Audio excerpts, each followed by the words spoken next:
نساء واتقوا الله الذي تساءلون به والأرحام إن الله كان عليكم رقيبا يا أيها الذين آمنوا اتقوا الله حق تقاته ولا تموتن إلا وأنتم مسلمون يا أيها الذين آمنوا اتقوا الله وقولوا قولا سديدا يصلح لكم أعمالكم ويغفر لكم ذنوبكم ومن يطع الله ورسوله فقد فاز فوزا عظيما ومن يطع الله ورسوله فقد فاز فوزا عظيما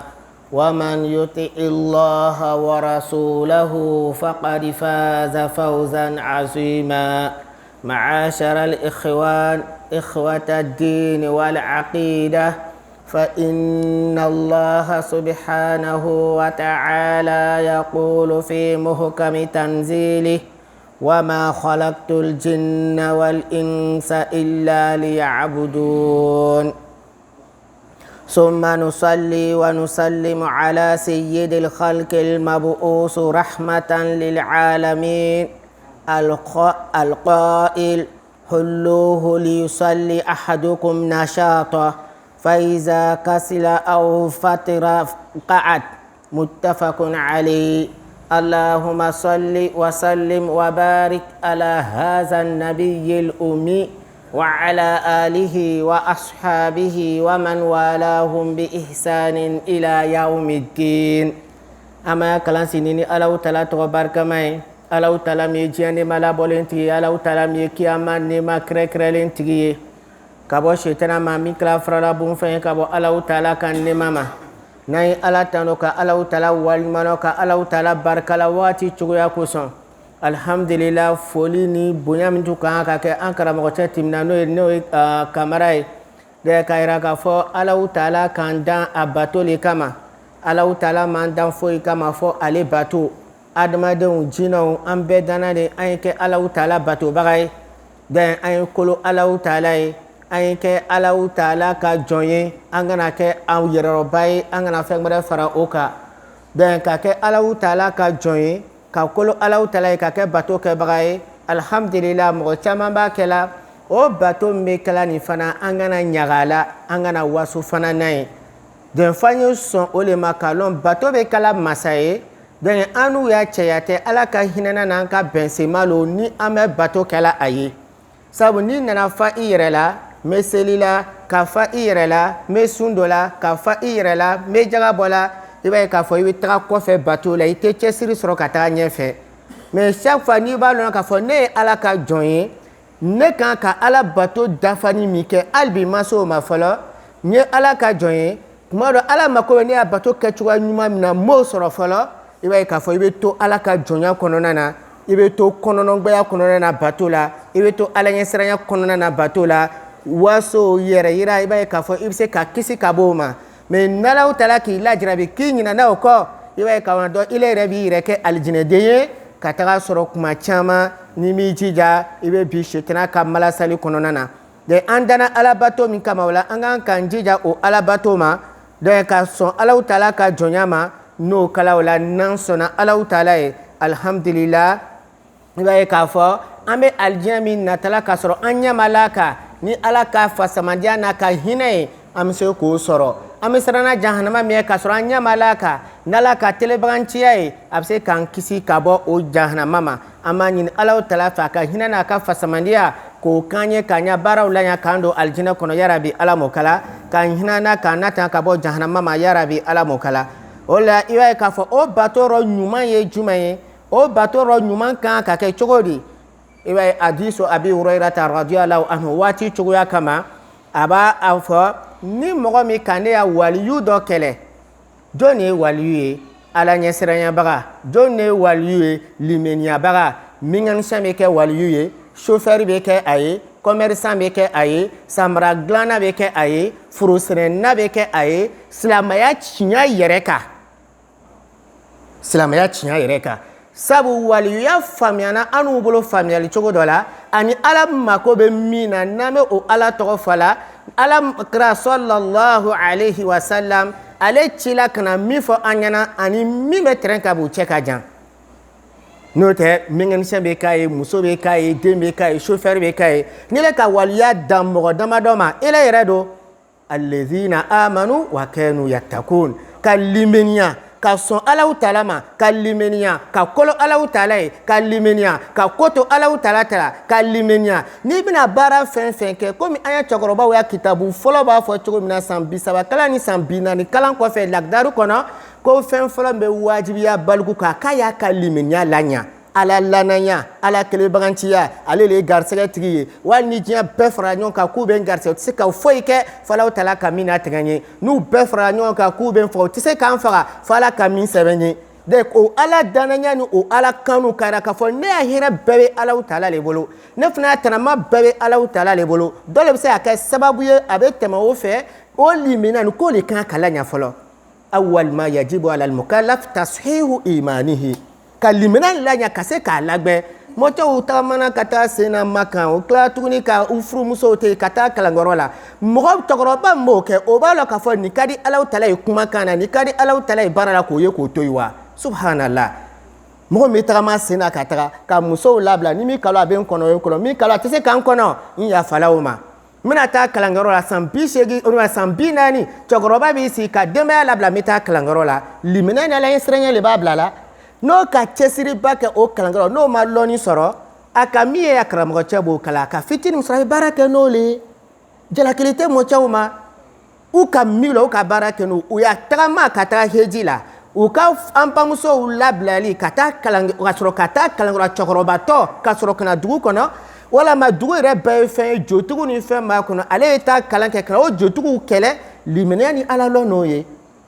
olu le ka duwawu kɛ ka siraka bɔ o denw n'o mɔdenw de ye kotigiw ye sisan donc u taga u ka saraka ni duwawu bɔ n'o minɛna denw ma o denw fana nana kuranna kan min fɔ an ɲɛna ko ala ko ta ka taga sɔrɔ mɔcɛw y'a lɔnni ma se o ma o denw nana kuranna kan min fɔ ala kira sɔla sa taga sira min na ko bato kan ka kɛ ta ka taa sɔrɔ mɔcɛw ma ka lɔnni n'u ka kɛwale ma se o ma an banna o la n'an banna o la danga bɛna jigin n'u le kan dɛ u ka min lɔn u ka baara kɛ n'o le u ma min lɔn u tɛ se ka baara kɛ n'o ye o tuma min na o tɛ se ka baara kɛ n'o o la kuma caman u b'a fɔ karamɔgɔcɛ lu n'a taara sɔrɔ ma karamɔgɔcɛ ɲɔ susu n'a taara sɔrɔ ma muso y'a ji ta o tun b'o kalila n'o le la mais ala ko ta o tun man ca u fɛ mais u ka min lɔn o lɔn tɔgɔ la o ka baara kɛ n'o ye donc o ala bato nin fo k'o le lɔn n'alaw tala k'o saraka minɛ sa kelen den ka kuranna jigin ka saraka minɛ kelen den k'a lɔn fɛn dɔ tɔgɔ ye ko Bukari Muslim ala kira tagasira sallallahu alaihi wasallam i kan k'i bolo kɔ o la kan k'i bolo ko o la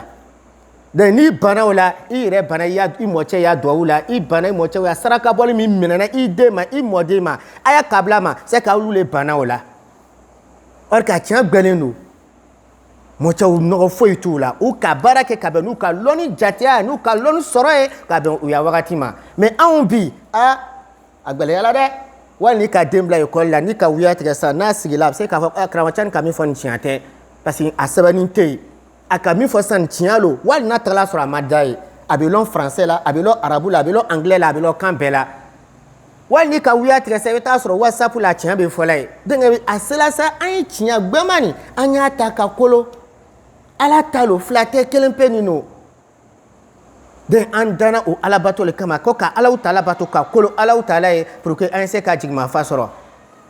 o bato nin yɛrɛ dɔrɔn tɛ dɛ n'i ka seli kɛ o yɛrɛ tɛ waso ye mais seli kɔfɛ nafila minnu kan ka fara a kan yala anw b'o kɛla wa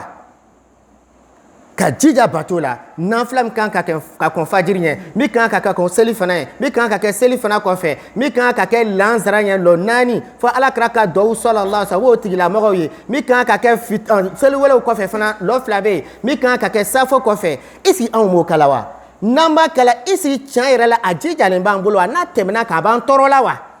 ka jija alabato yɛrɛ ma fo le jan ye Bilal radiyallahu anhu a ka ka bonya sɔrɔ jumɛn na donc seliji ta ani nafila seliji ta kɔfɛ kumana min na Alahu Taala ka suratama kɛ ni alakira sallallahu alaihi wasallam waati cogo kosɔn a nana ko ngi ya samara kan mɛ nɔfɛ alijinɛ kɔnɔ baara jumɛn de bɛ yen k'o ka bon i le Bilali bolo n'i b'a yira k'a fɔ o le ka i se nin daraja kɔrɔ tani ma Ala fɛ ye ale y'a seliji ma tiɲɛ tele fɛ walama su fɛ fo a ye seliji ta ka tila ka lɔ fila seli n'o seliji ye alijinɛ sɔrɔ yɔrɔ nɔgɔman dɔ filɛ mɛ i le nin ne jɔn de b'a kɛ la seli kelen pe in kɔnɔna na fana Alakira yɛrɛ sallallahu alayhi wa sallam ni an bɛ ɲɛbɔla ale fɛ n'a fɔla k'an ye ale ladege a tun bɛ sufɛ seli kɛ fo a sen bɛ funu fo a sen bɛ ci i le nin an bɛ joli kala o la donc hali bi f'an y'an jija o le bato ma ka tugu Alakira kɔ k'a laɲɛnamaya sallallahu alayhi wa sallam kumakan na kɛwale la jogo ɲumanya na to yen ne yɛrɛ bɛ seli la an y'o nafila to yen ni seli banna seli ye batoba ye seli ye yɛrɛ kolo ye k'i yɛrɛ surunya Alahu taala la mais n'i banna seli la ko assalamu alaikum wa rahmatullah assalamu alaikum wa rahmatullah sunyali tɛ namara tɛ janfa tɛ contraire bato belebeleba lo an ya silamɛya lɔsen filanan no mais i kɔfɛ i b'a fɔla cogo di astagfirullah astagfirullah astagfirullah ɲantigɛla n b'a ɲini fɛ n jurumi yafa yantigɛla n b'a ɲini fɛ n jurumi yafa yantigɛla n b'a ɲini fɛ n jurumi yafa subhanallah i ka sunyali de kɛ wa i ka jɛnɛya de kɛ wa nin ye alabatokɛbaga ka yɛrɛseko ye Alahu taala ma nin ye alabatɔbaga ka yɛrɛmajigi ye Alahu taala ye nin ye alabatɔbaga ka yɛrɛkolo ye Alahu taala ye Ala jɛn ɲinini kama ni hami bɛ to jɔn na k'a fɔ k'ile bɛ se ka i yɛrɛ waga ni hami bɛ to ka to jɔn na k'ile bɛ se k'i yɛrɛ bonya ni hami bɛ to jɔn na k'ile bɛ i yɛrɛ fisaya dɔ ma bato yɛrɛ kɔfɛ i bɛ k'i yɛrɛ kolo fɔlɔ k'i yɛrɛ majigi ya Alahu taala ni n ka bato kɛ yɛrɛmajigi dafani min na Ala ɲɛsiranya dafani min ye yɛrɛkolo dafani min ye kuranɛkalan ɲuman cogoya min na ruku dafako cogoya min na n ka seli kɛ ni Ala ɲɛsiranya min ye n'a tagala sɔrɔ fili dɔ la ne kun o la yantigɛla n b'a ɲini fɛ y'o jurumi yafa n ye subhanallah o hami bɛ se ka tule la k'ile bɛ se ka waso o hami bɛ se ka tule la k'ile bɛ lafiya ɲɛnamaya kɔnɔ parce que ele min yɛrɛ bɛ bato la ele yɛrɛ bɛ siranna fɔlɔ yabuduna la bayna al-khawfi war-raja ka Ala bato nata kama a ye hinɛ i la ka an don a ka alijinɛ kɔnɔ siranya kama an ye se ka kisi ka bɔ a ka jahanama ma nin ye fɛn ba ye fo ka hakili to nin na ka jija alabato ma nin y'o yɔrɔba dɔ ye i ka jɔ i ka alabato la nin y'o yɔrɔba dɔ ye k'a lɔn tiɲɛ yɛrɛ la n bɛ k'a kɛ mais hali bi n kan ka dɔ fara cɛsiri kan tuma dɔ bato bɛna n kunnaja n ma se o hakilika ma fɔlɔ k'i dama kasi Alahu taala ye wagati bɛɛ de ni an ɲinɛna o kɔ i b'a ye sɛtina bɛ se an na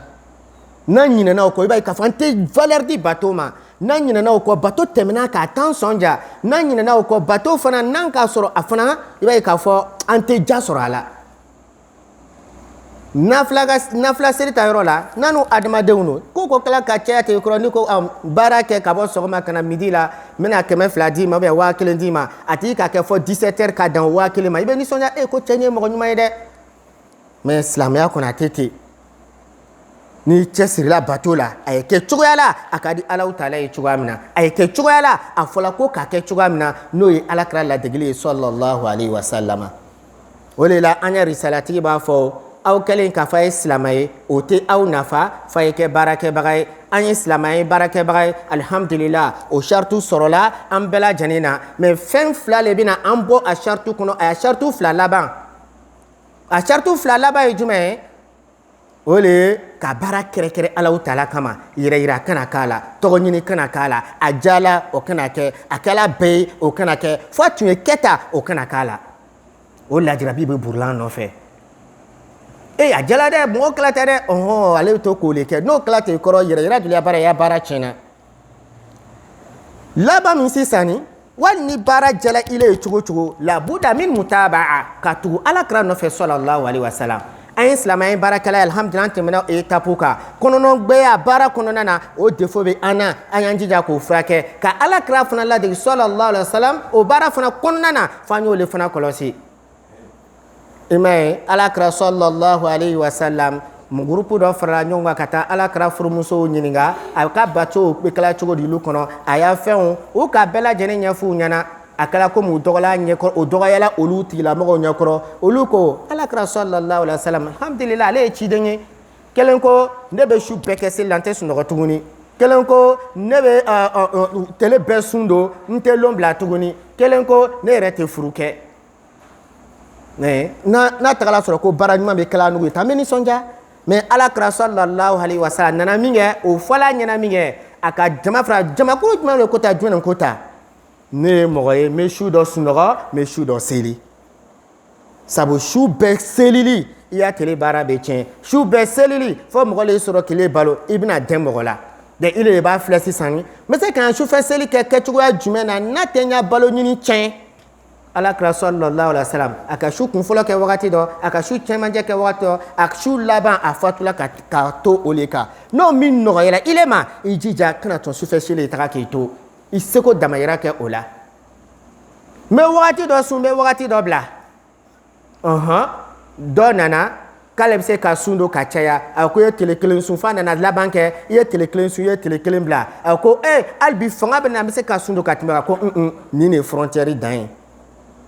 n badencɛ Dawud o y'a sun nin frontière dan de ye nin wali na jala ye cogo o cogo i tɛ se ka tɛmɛ nin kan donc k'o jate minɛ n'a fɔra ko ka jija alabato la mais cogoyala ka bɛn ni alakira sallallahu alaihi wa sallam a ka ladegeli ye ne fana bɛ furu kɛ ni mɔgɔ min bara ne y'a taga sira nin ma o tɛ ne dɔ ye fo ka hakili to o la o la Zeinab radiyallahu anha ale to ka juru dɔ siri misiri kɔnɔna na a bɛ sufɛ nafila seli n'a nana segin a b'a dɛn la alakira n'a ye ko mun de ye nin ko Zeinab ta lo n'a selila n'a sɛgɛla a bɛ dɛn nin na k'a y'a foni ka bɔ yen n'aw dɔ la kelen bɛna sufɛ seli kɛ a ye sufɛ seli kɛ ka taa sɔrɔ aw lafiyalen don donc aw bɛ se ka bato kɛ aw bɛ min fɔla aw b'a faamuya mais n'i sɛgɛla i ye sunɔgɔ k'i yɛrɛ lafiya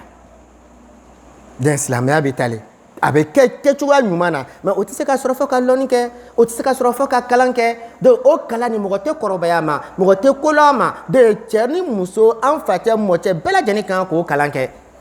donc ka jija ka hakili to nin na donc nin ye ka jija alabato ma o ye o yɔrɔ dɔ ye wagati cogoya kosɔn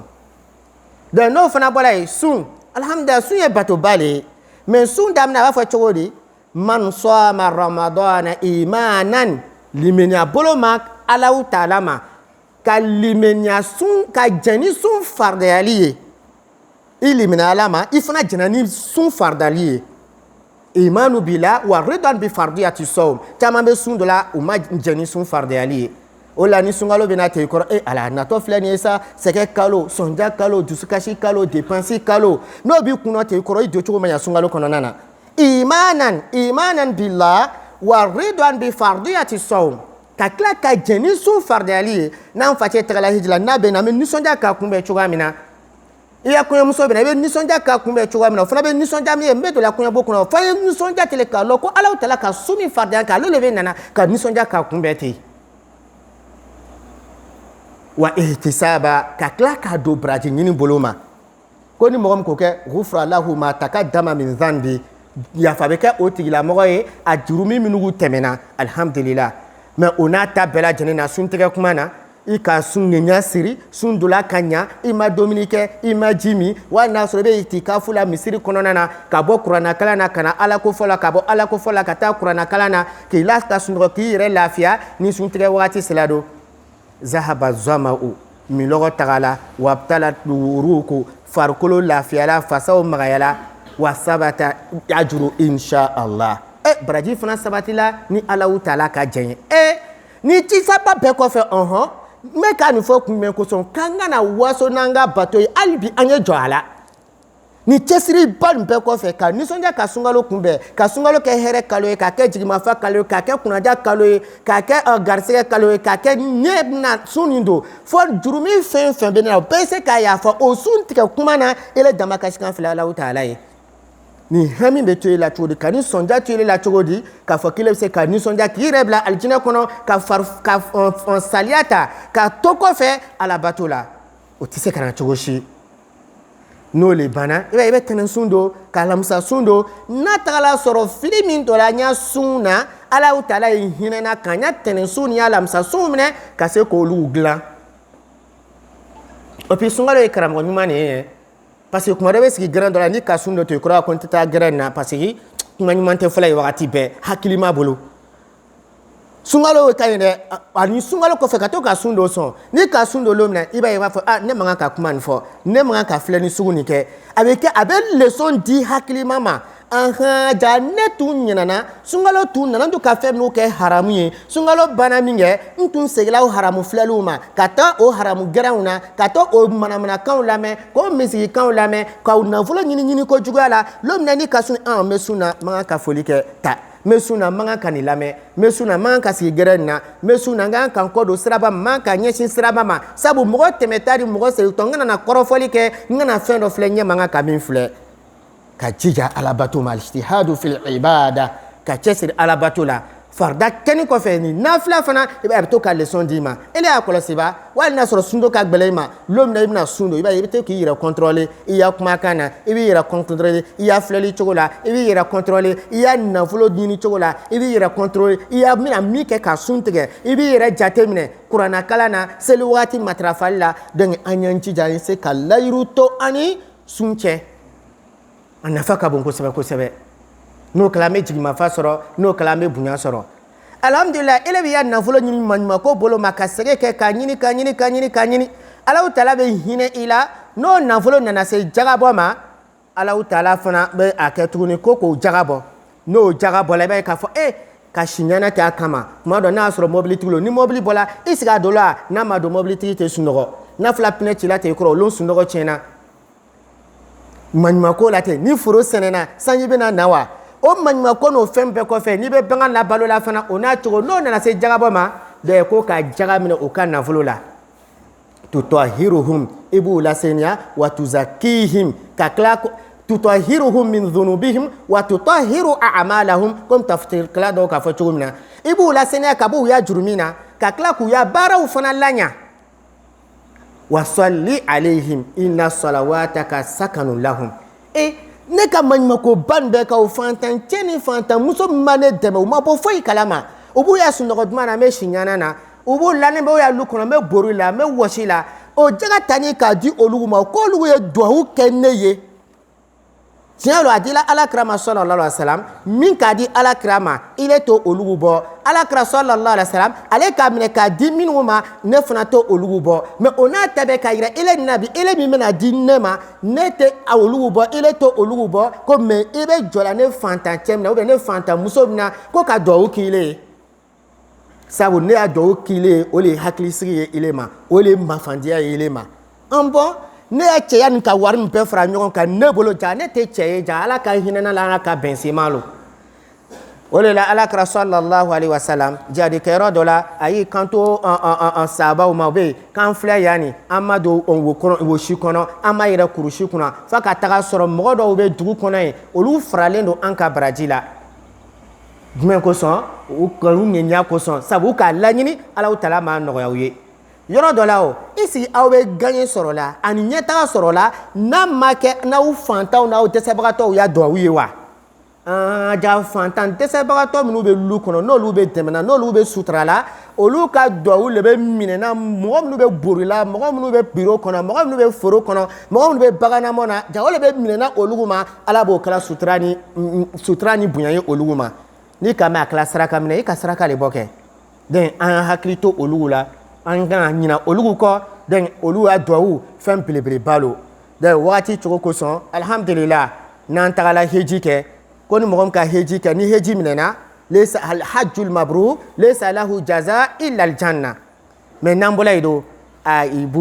taibuna an n'u ye segikɔbaga ye ka bɔ heji kɛyɔrɔ la taibuna an n'u ye tubibagaba ye tuguni k'an yɛrɛ segikɔ Alahu Taala ma donc ne ka arkanu nin filɛ nin seli fɛn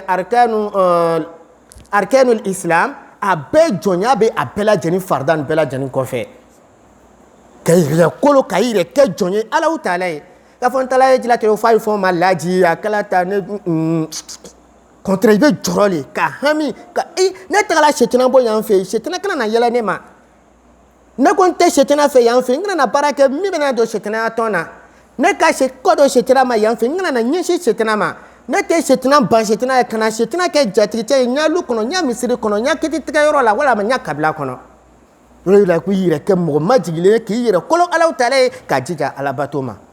donc n'an ka nin faamuya alhamdulillah Allahu Taala bina hinana ma ɲini Ala fɛ kala hinana Ala m'o kala kala an dɛmɛ yarabi Ala m'o kala kala an sutura yarabi Ala m'o kala limina bɛ Ala bolo Ala ɲɛsiranya b'a bolo cɛ a t'a se mɔgɔ ma kala hinana ka limina ni Ala ɲɛsiranya di a ma yarabi Ala m'o kala a ma ɲini Allahu Taala fɛ ka hinana k'an bɛn an si ma fɔta ni kɛta la yarabi Ala m'o kala sijani labanko ɲuman k'o di an ma yarabi Ala m'o kala an ma ɲini Ala fɛ a hinana k'an sɔn fɔ k'an sɔn alijinɛ na yarabi Ala m'o kala k'a ɲini Ala fɛ a hinana k'an na tan fɔ k'an tan jahanama ma yarabi Ala m'o kala wa sallallahu ala sayyidina Muhammad wa ala alihi wa sahbihi wa salim walhamdulillahi rabbil alamin subhana